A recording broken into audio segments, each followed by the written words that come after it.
यो चाहिँ बाइकको रियर सेट्स हो। रियर सेट्स चाहिँ नि कम्पलसरी त होइन, तर अलि अग्रेसिभ राइडिङ रेस टाइपको स्ट्रिटबाट अलिकति रेस फोकस गर्ने भएछ रेड सेट्स चाहिँ चाहिन्छ। कर्नरमा एकदम टर्निङ गर्दाखेरि चाहिँ बाइक ढल्काउँदा चाहिँ नि नर्मल स्टक फुट पेगले चाहिँ नि भुइँमा छुन्छ। सो यो हाल्यो भने चाहिँ भुइँमा छुँदैन, बडी पोजिसनिङ गर्दा अलिक सजिलो हुन्छ। त्यसैले यो चाहिँ नि मोस्ट इम्पोर्टेन्ट स्ट्रिटमा चाहिँ नि हाल्नै पर्छ भन्ने होइन, रेसमा चाहिँ नि यस्तोहरू युज गर्छ है। सो यो पनि रेसको लागि चाहिँ इम्पोर्टेन्ट कुरा हो। सो यो फ्रेम स्लाइडर्सहरू छ यहाँ। यो फ्रेम स्लाइडर्सहरू चाहिँ यस्तो बाइक लड्दाखेरि बाइकको इम्पोर्टेन्ट पार्ट्सहरू चाहिँ नि सेभ गर्छ यसले। सो जस्तो कि अब ट्याङ्कहरू कुचिनबाट बचाउँछ यसले। पहिला यो स्लाइड हुन्छ, यो चाहिँ यो भयो। सो ब्रेक रोटर भयो, very important.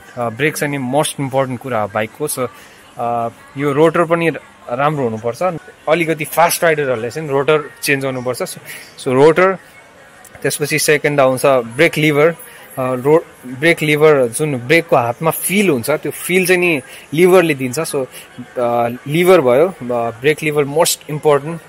Rotor, brake rotor most important.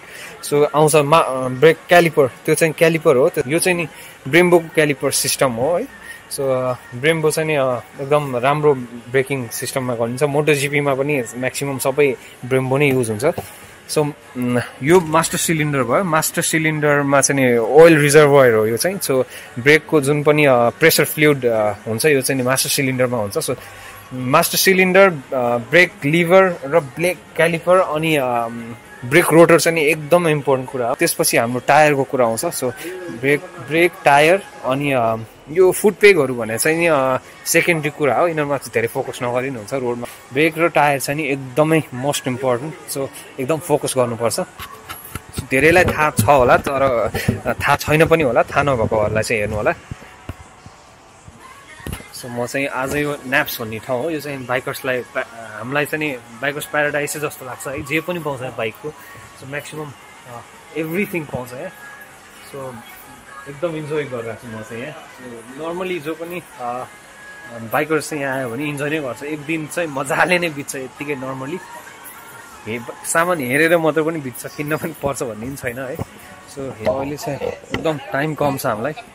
So अर्को ठाउँ पनि जानुपर्ने भएको हुनाले यहाँबाट चाहिँ निस्किनु पर्यो। ओहो, रोसीको हेलमेट।